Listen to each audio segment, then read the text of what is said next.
ini ini-invite ni Mama ang boyfriend ko sa birthday dinner ko. I'm not sure, admin, kung anong magiging reaction ko talaga sa eksena ng mama ko. Naiiyak pa ako hanggang ngayon.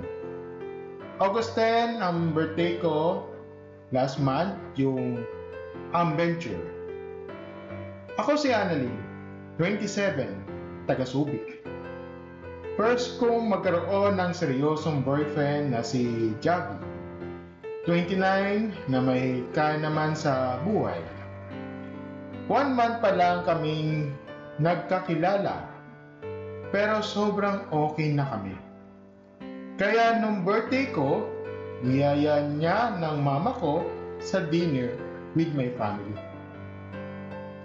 Kasama namin si mama, si ate, si bunso. Si papa is isang factory worker sa Taiwan. Kaya wala siya rito. Kaya tuwang-tuwa si mama nang dumating ang boyfriend ko. Nagpa-reserve siya ng isang magandang restaurant na para kahit papano ma-celebrate ang birthday ko sa labas. Pagdating namin sa table, nag-order kami. Kare-kare, sisig at marami pang iba, halos nasa 5 to 6 dishes siguro yung na-order namin. So, sobrang saya pa ni mama dahil favorite niya ang kare-kare sa restaurant na yon.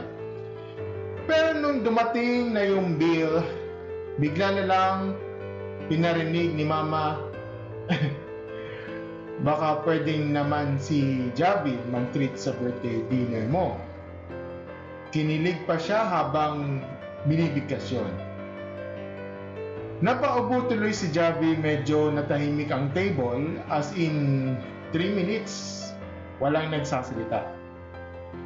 Tapos si Javi medyo nahihiya, pero sabi niya, "Naku tita, naiwan ko pala yung wallet ko sa bahay."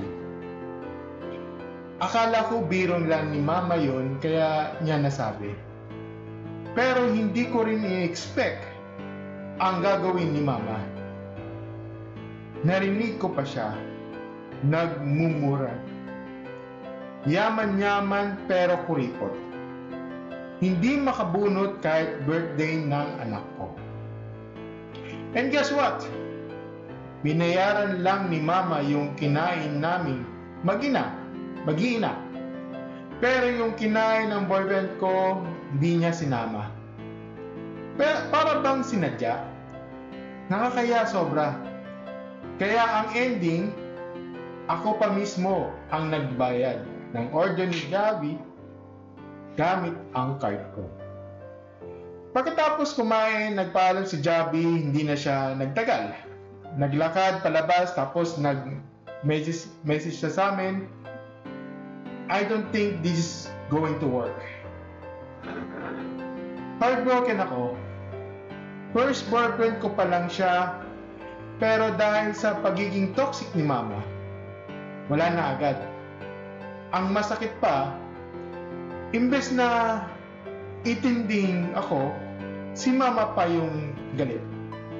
Walang respeto yung lalaki mo, buti na lang umalis na. Ngayon, wala na si Javi at may nililigawan raw siyang iba. Ako, naiwan na lang na galit at nasaktan sa ginawa ni mama. Di ko alam kung kanino ako mas bitter, kay Javi na hindi lumaban o kay mama na parang sinadya akong ipahiya. To Javi, I realize I don't need a man na takot sa resibo. I need a man na kaya akong ipaglaban kahit saan.